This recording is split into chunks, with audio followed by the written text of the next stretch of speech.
Good morning everyone, কেমন আছো তোমরা সবাই? আশা করি তোমরা সবাই ভালো আছো আর আমিও খুবই ভালো আছি তোমাদের আশীর্বাদে। আর দেখো, অনেক দিন পরে একটা ভিডিও নিয়ে আসলাম। আসলে কয়েকদিন আমার বাড়িতে অনেক অতিথি ছিল, তো যেহেতু আমি একা একা থাকি সবসময়, তো কেউ যদি আসে খুবই ভালো লাগে। আমার বাপের বাড়িতে কিন্তু অনেক লোক, আমরা জয়েন্ট ফ্যামিলিতে বড় হয়েছি আমি ছোট থেকে, কিন্তু শ্বশুর বাড়িতে বিয়ে হয়ে আসার পর আমি একা। আমার বাড়িতে পুরুষ মানুষ তো আছে কিন্তু মেয়ে লোক মানুষ কেউই নেই, আমার শাশুড়িও নেই, ননদও নেই। তো যখন কেউ আসে ঘরে আমি খুশিতে পাগল হয়ে যাই আর কি করব না করব। তো কয়দিন আমি একদমই না ফেসবুকে টাইম দিতে পেরেছি, না ইউটিউবে, কোনো কিছুতেই টাইম দিয়ে আর ইচ্ছেও করছিল না। কারণ ওরা চলে গেলে আমি সেই আবার একা মুখ বন্ধ করে নিজে নিজে কাজ করতে লাগবে। আর ওরা যতদিন থাকে ততদিন একটু ওদের সাথে এনজয় করেছি আর খুব ভালো লেগেছে। এটা আমার বাপের বাড়ি থেকে এসছে, আমার দাদু, দিদা, কাকিমণি, ছোট ভাই। তো ওই আর কি সবার সাথে কথা বলতে বলতে কিভাবে যে সময়গুলো কেটে গেছে। আর সব সময় আমি ছোট ছোট ক্লিপ নিয়ে রেখেছিলাম যে পরে শেয়ার করব আর কি তোমাদের সাথে।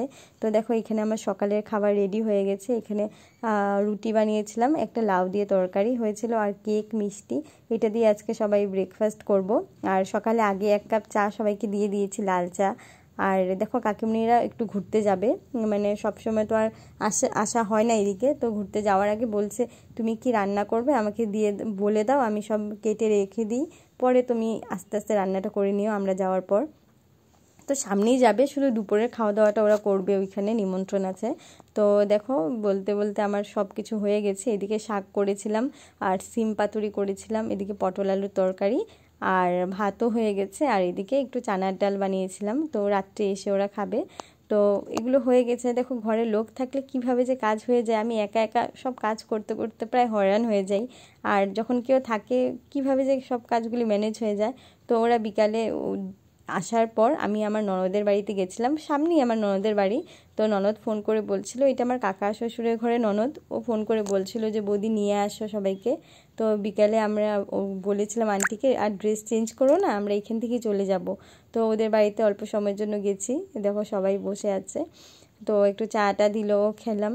তো এটাই আর কি, যে সব সময় যখন মানুষজন থাকে তখন এত ভালো লাগে, আর সবাই চলে গেলে মনটা খারাপ হয়ে যায়। তো ওরা কালকে যাবে, চলে যাবে, তাই আমার এখন থেকে খুব কান্না পাচ্ছিল। আমি ওইখানে এটাই বলছিলাম যে কালকে তোমরা চলে গেলে আমি সেই আবার একা বাড়িতে। তো এসে দেখো, কাকিমণি আবার একটু রান্নারও আমার আয়োজন করে দিচ্ছে। দুপুরবেলা শাক, এই শাক তো আর রাত্রে খাওয়া যায় না। তো ওই যে দেখো, আমি ওকে দেখাচ্ছিলাম রুটি, কতগুলো রুটি বানাতে হবে, আর অল্প বাঁধাকপিও আমি বানাচ্ছিলাম। কাকিমণি বলছিল যে হবে, লাগবে না, দুপুরের তো আছি, কিন্তু সেই না, আমার রাতে কিছু একটা গরম গরম বানাতেই লাগে। তো ওইটাই আর কি বলছিলাম। দেখো, কাকিমণি এসেই আবার লেগে পড়েছে আমাকে হেল্প করার জন্য। বলছিলাম লাগবে না, আমি নিজে নিজে সব করে নেব, কিন্তু না, সেই আর কি, বাপের বাড়ি থেকে কেউ আসলে কিছু করতেই দেয় না। আসলে শুধু বাপের বাড়ি থেকে না, শ্বশুর বাড়ির তরফ থেকেও যদি কেউ আসে আমাকে করতে নেয়, কারণ কি সবাই জানে আমি সারাদিন একা একা করতে থাকি। তো কেউ যখন আসে সবাই আমাকে খুব হেল্প করে। তো আজকের